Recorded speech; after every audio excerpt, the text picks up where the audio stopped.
Right then, welcome to Happy Hungry Hibby. Yes, and what we're going to be covering this week is a absolutely amazing recipe from the timeless classic Ottolenghi Flavour, which is by Ottolenghi and it's the Belfrage. This book is an absolute classic. If you do want to see the review of this book, please do check out a video that I've done. I've actually also done a playlist with many recipes from this cookbook. So I really love the different chapters it breaks down, you know, from the sour to acidity and that kind of context. But yes, this recipe has been chosen by my wife because it is her favourite. I've just made it for her family and it went down a storm. It's brilliant. We can't get enough of it. And it is the Chaat Masala Potatoes with yogurt and tamarind.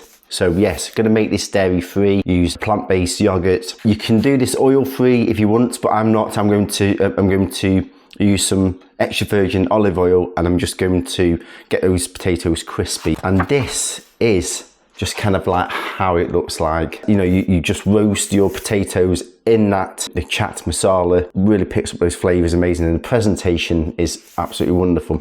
Now this does remind me of a recipe I did from the Dishoom cookbook, which is the gunpowder potatoes. That again is really, really aromatic. The flavour profiles are absolutely tremendous. Now this actually comes under the acidity chapter of this book. The flavour profiles are so varied. It's got that sweetness, it's got that umami, it's got, yeah, the acidity, and it just works wonderfully, and it can be either eaten on its own or as a side, any kind of food that you're doing. So do stick with me to the end because I'm going to show you the presentation. I've got just a little bit that I've got left over from yesterday, and what works really well with this is this, yes, the yogurt, but also the coriander chutney.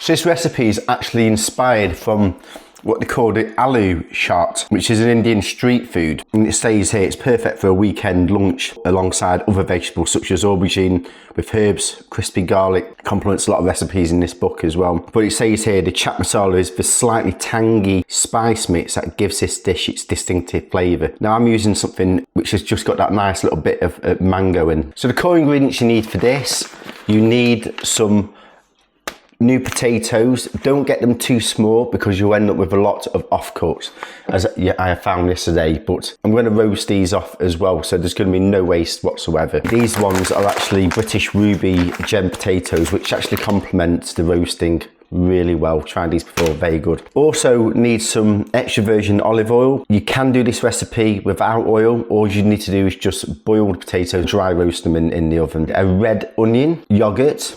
I'm actually using some oat yogurt, coriander, and this is what you need to make the coriander chutney, which is the dressing. It's absolutely amazing. 2 green chilies. One of these is to go into the coriander chutney. One is to be diced and put as decoratively. A lime. And then what I'm using for my masala is this amazing, it's by the Wicked Kitchen, and it's a mango masala spice blend. If you don't have this, you can just use a masala spice blend, but then you could also use some dried mango, and it's really nice, sweet and sour, and it's amchur, really little super ingredient to have, so you could add that to some masala. Turmeric. My wife and I have invested in some nice new system for herbs and spices, absolutely amazing, as you can see here, and spice rack. And then for decoration we need some nigella seeds, and also finally some whole coriander seeds. So all in all, it's a very simple dish. You basically got your yogurt, which it sits on, which is very Ottolenghi style, and then you put your potatoes on, which have been marinated in the spices, and then you've just got all your dressings on top. So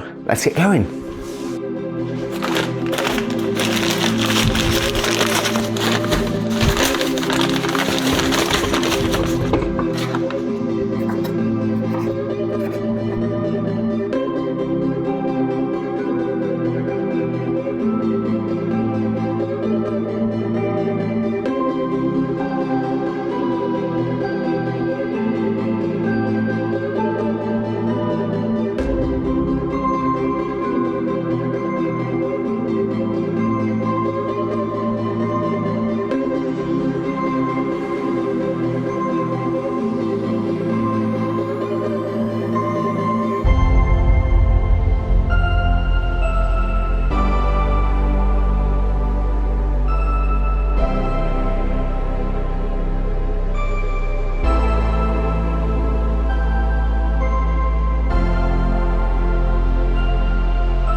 So here we have it.